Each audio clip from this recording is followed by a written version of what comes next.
इतने लंबे समय तक सरकार में रहने के बाद कम से कम कांग्रेस पार्टी को टेक्निकल इश्यूज समझने चाहिए। जातिगत जनगणना का नोटिफिकेशन केंद्र के द्वारा होता है। राज्य जातिगत जनगणना कर ही नहीं सकते तो किस राज्य के नोटिफिकेशन को दिखा रहे हो? वो केवल सर्वे कर सकते हैं। सर्वे को नोटिफाई करने का प्रोसीजर अलग है, उसका स्टैच्यूटरी प्रोसीजर नहीं है, गवर्नमेंट ऑर्डर है। जातिगत जनगणना केंद्र के द्वारा की जाती है, उसका स्टैच्यूटरी प्रोसीजर है, followed by the government order है। और वैसे देखिए, ये स्वयं जिस तेलंगाना राज्य का उदाहरण दे रहे हैं, पहली बात तो वहां सर्वेक्षण हो रहा है, सेंसस नहीं, स्पष्ट समझना चाहिए।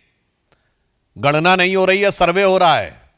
दूसरा, जिस राज्य का उदाहरण दे रहे हैं वहां के मुख्यमंत्री तो अभी बोल रहे हैं, उनका आज ही का बयान आया है कि पैसे की कमी हो गई है, कल्याणकारी योजनाओं में देने के लिए पैसा नहीं। और ये पहली बार नहीं हुआ है, ये कांग्रेस की खटाखट योजना ने जो किया है। पहले हिमाचल प्रदेश में खटाखट सारा खजाना सफाचट, उसके बाद आई यही चीज हुई हरियाणा, उस कर्नाटक के में, हिमाचल के बाद खटाखट वहां भी स्थिति हो गई खराब।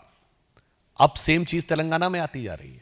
यानी यह साफ दिखाई पड़ रहा है कि कांग्रेस जहां जहां सत्ता में आती है, इनका खटाखट मॉडल देश के विकास के लिए एक बड़ी चुनौती बनता हुआ जा रहा है, क्योंकि यह समग्र आर्थिक विकास को ध्यान में रखकर नहीं विकास करते। हमारे राज्यों में यदि कल्याणकारी योजनाएं काम कर रही हैं, उसके साथ साथ राज्य में नए संसाधनों का भी संचय उसी दृष्टि से हो रहा है।